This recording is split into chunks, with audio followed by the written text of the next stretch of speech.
Bonjour tout le monde! Bienvenue à une autre capsule Santé, Énergie, Courage. Aujourd'hui, je vous parle d'une grosse fuite d'énergie. Avoir des attentes. Ça vous arrive-tu d'avoir des attentes puis d'être déçu, frustré, même que tellement en colère que ça se peut que vous ayez des sentiments quasiment de haine envers quelqu'un ou de déception ou de tristesse ou de honte même parce que vous êtes déçu de vos propres performances ou vous avez déçu vos propres attentes. Donc, les attentes, est-ce que c'est justifié d'en avoir? Je fais une lecture dernièrement qui a mis la lumière là-dessus, dans le sens que les attentes, c'est justifié d'en avoir quand il y a eu une entente au préalable que c'était ça qui allait se passer. Donc, si avec une personne, on s'est dit, OK, on se rencontre à 4 heures à telle place, ben il y a une entente au préalable qui fait que si j'attends cette personne-là à 4 heures, mon attente est justifiée parce qu'il y a eu une entente.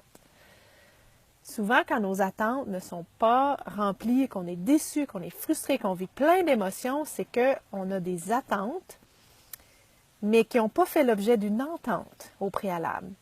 Donc, à toutes les fois qu'on vit ces choses-là, c'est un manque de communication, en fait. C'est un manque de communication, même envers nous-mêmes. Même envers nous-mêmes. Donc, je vous invite à réviser ou même à vous observer quand vous vous sentez frustré ou en colère ou déçu ou triste parce que vous vous attendiez, je ne sais pas moi, qu'on vous appelle pour tel événement ou qu'on fasse ci pour vous ou ça. Demandez-vous, est-ce qu'il y avait une entente au préalable? Est-ce que j'avais clairement communiqué mes besoins? Et si ce n'est pas le cas, je vous invite à réviser votre stratégie puis à exprimer clairement vos besoins envers les gens qui vous entourent.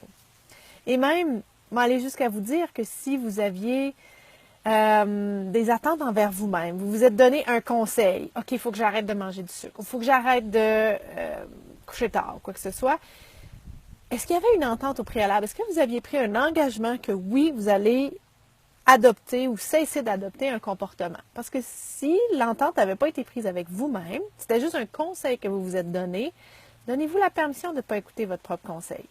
Et soyez curieux aussi, curieuse, de voir qu'est-ce qui vous a poussé qu'est-ce qui vous a motivé à émettre ce conseil-là et quelle serait la bonne raison qui vous pousserait à le mettre en application.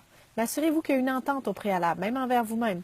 Parce que sinon, vous risquez d'avoir des attentes, d'être déçu, d'être triste, d'être frustré, d'avoir de la haine, de la colère.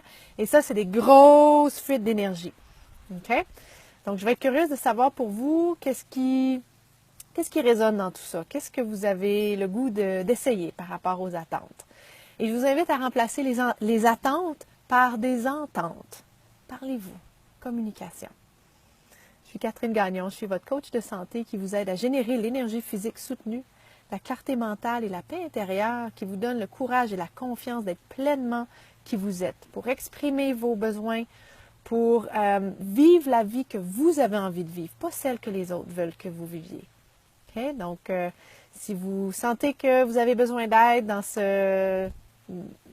cet aspect de votre vie où vous êtes inspiré à m'écrire, faites-le. Je vais être super contente de connecter avec vous, soit en dessous du vidéo, par Messenger ou par ma page Facebook.